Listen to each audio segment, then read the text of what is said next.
আসসালামু আলাইকুম। এনসিপি নির্বাচন কমিশনারের কাছে শাপলা প্রতীক বরাদ্দ চাইছে। আসলে তাদের উদ্দেশ্য হইল আবারও বিতর্ক সৃষ্টি করা। শাপলা আমাদের জাতীয় ফুল।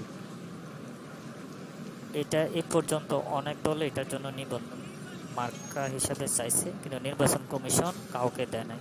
এটা তারা জানার পরও তারা আবার এই প্রতীকটা চাইছে।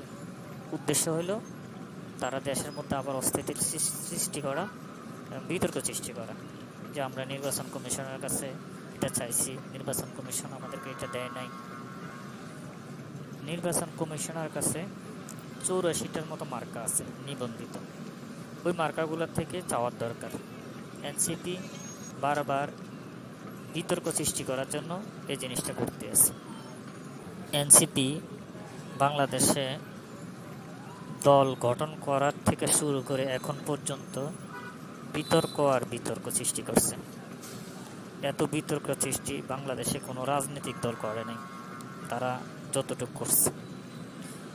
বাংলাদেশ একটা শান্তিপ্রিয় দেশ, তারা এই দেশটারে আবার অশান্তি করার জন্য এই চক্রান্তগুলো করতে আসছে। কোনো লাভ হবে না।